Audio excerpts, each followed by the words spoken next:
Hi అండి, అందరికీ నమస్కారం. ఇవాళ నేనైతే మరో మంచి రెసిపీతో మేము ముందుకు వచ్చానండి.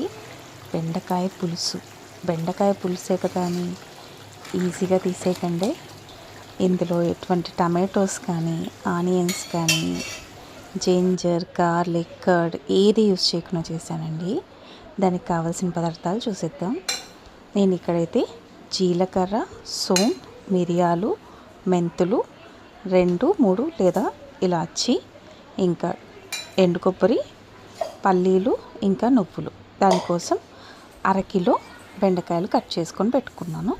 ఇంకా ధనియాలు. వీటినన్నిటినీ కూడా చక్కగా ఒకటొకటిగా వేయించుకోవాలండి. ముందుగా అయితే ధనియాలు వేయించుకుంటున్నాను. కాస్త ఎర్రబడ్డాక తీసేసుకోవడమే. ఇప్పుడైతే సోంపు, జీలకర్ర, మిరియాలు, ఇలాచి ఇవన్నీ కూడా చక్కగా వీటిని కూడా ఫ్రై చేసేసుకున్నాను. వీటిని కూడా పక్కకు తీసేసి పెట్టుకున్నాను. ఇప్పుడు నువ్వులు వేసుకుంటున్నాను. నువ్వులు నేను ఇక్కడైతే 4 టేబుల్ స్పూన్స్ తీసుకున్నానండి. అరకిలో కాబట్టి. నువ్వులు కూడా వేగిపోయాయండి.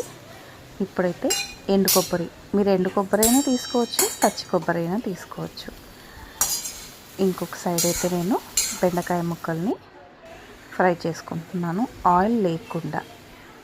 ఈ మసాలా దినుసులన్నిటినీ మంచిగా పేస్ట్ చేసేసుకుంటున్నాను. ముందుగా అయితే ఎండు కొబ్బరి, ఇంకా పల్లీలని నేను ఇక్కడ వేయించలేదండి, ఎందుకంటే నేను ముందే వేయించి పెట్టుకున్నాను. ఆ తర్వాత ఈ చిన్నవన్నీ మసాలాలు కూడా ఇందులో మిక్సీ పట్టేసుకొని బాగా చక్కగా పేస్ట్ చేసేసుకోవాలండి. ఇవి రెండూ కూడా కాస్త రవ్వగా పట్టుకోండి. మరీ మెత్తటి పేస్ట్లా అయితే బాగోదు.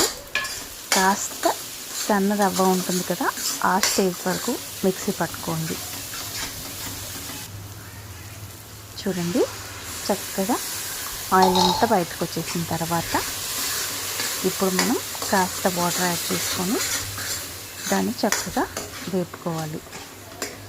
ఇలా వేయించుకున్న తర్వాత చూడండి, మనకి ఈ స్టేజ్ వచ్చినప్పుడు, అంటే పూర్తి ఆయిల్ బయటకు వచ్చేసి పెనం కంటుకోకుండా ఈ మసాలా అనేది వదిలినప్పుడు, అప్పుడు పసుపు 1 టేబుల్ స్పూన్, ఇంకా కారం 2 టేబుల్ స్పూన్స్.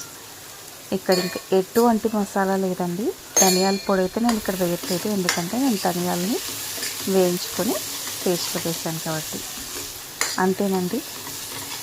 ఈ పసుపు, కారం వేశాక ఒక 2 నిమిషాల పాటు వేయించి వెంటనే వాటర్ యాడ్ చేసేసుకోవడమే. వాటర్ యాడ్ చేసిన తర్వాత మసాలా బాగా కుక్ అయిన తర్వాతే నేను బెండకాయలను వేసుకుంటాను. ఇప్పుడు చూడండి, మనకి పులుసు ఎంత థిక్గా కావాలో అంతకు తగ్గట్టు వాటర్ వేసుకోవాలి.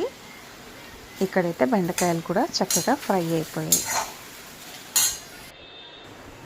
చూడండి, ఇప్పుడైతే ఉప్పు యాడ్ చేసేసుకొని నేను ఒక 20 మినిట్స్ పాటు మూత పెట్టుకుంటున్నానండి. మీరు 10 మినిట్స్కి ఒకసారి చెక్ చేసుకోండి. చూడండి, ఇప్పుడైతే 20 నిమిషాలు అయిపోయింది. నేను ఇక్కడైతే బెండకాయలు యాడ్ చేసేస్తున్నాను. అంతేనండి, చాలా సింపుల్ అండ్ ఈజీ కర్రీ. చాలా అంటే చాలా డిఫరెంట్గా అండ్ టేస్టీగా ఉంటుంది. తప్పకుండా ట్రై చేయండి. మీకు కనుక ఈ వీడియో నచ్చినట్లయితే మా ఛానల్ని సబ్స్క్రైబ్ చేసుకోండి. ఇంకా మీ ఫ్రెండ్స్ అండ్ ఫ్యామిలీ మెంబర్స్తో షేర్ చేయండి. Thank you for watching my video. మరో మంచి వీడియోతో మళ్ళీ కలుద్దామండి.